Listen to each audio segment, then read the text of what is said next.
Bonjour à tous, aujourd'hui je vous retrouve pour parler de la semaine 6. Voilà, donc là nous avions vu plusieurs carrés.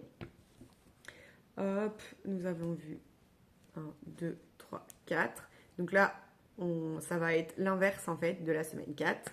Et notre semaine 5, le point d'off.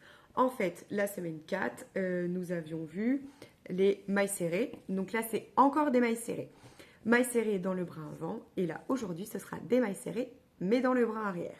Est-ce que ce point vous dit quelque chose? Je pense que oui. Donc là, nous, on va le crocheter en aller-retour, ce qui va vous donner ça. Mais normalement, vous le voyez plus comme ça. Donc c'est tout simplement le point qu'on retrouve souvent aux manches, pour resserrer les manches, ou pour les bonnets. Voilà, pour que ce soit élastique quand on met sur sa tête. Donc du coup, j'ai dit le mot, ça s'appelle le point élastique ou le point de côte. Alors j'ai vu aussi le point à côte, mais bon, je trouvais ça plus joli de l'appeler le point de côte. Donc ça, c'est tout simplement des allers-retours de mailles serrées dans le bras arrière. C'est tout simple, voilà.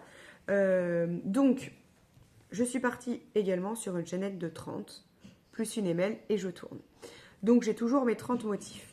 Alors, attention, le travail peut se resserrer. Donc là, j'ai crocheté vraiment lâche. Alors, c'est très compliqué pour moi, je crochette archi serré tout le temps. Donc, parfois, quand je dois crocheter un peu plus lâche, je prends un crochet avec un demi au-dessus. Donc, ça peut se resserrer sur les côtés. Donc, attention.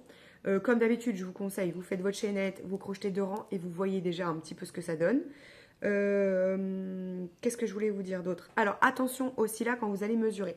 Donc, ce carré est élastique. Nous, on le crochette comme ça. Après, je ne sais pas comment vous allez l'intégrer à votre plaid. Moi-même, je ne sais pas non plus.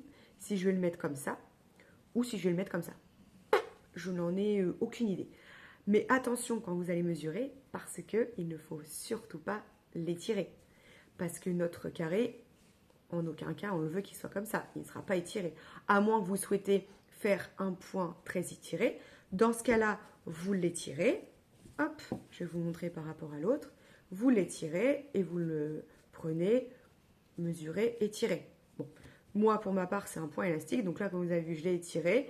Et en fait, si jamais par malheur, vous l'avez étiré pour essayer de remettre un peu droit, machin, franchement, vous attendez quelques secondes.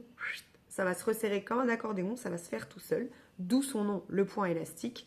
Et après, vous mesurez. Voilà. Surtout, ne pas mesurer. Vous voyez, c'est déjà presque revenu. Voilà. Donc, surtout, ne pas trop étirer quand vous allez mesurer. Voilà, c'est le seul petit conseil que je peux vous donner pour ce carré. Sinon, c'est très très simple. J'ai tourné une vidéo justement grâce à ce projet que je n'avais pas encore tourné pour expliquer les bras avant, les bras arrière. Donc, voici pour la semaine 6. Il n'y a plus qu'à. Ciao, ciao. À bientôt pour la semaine 7.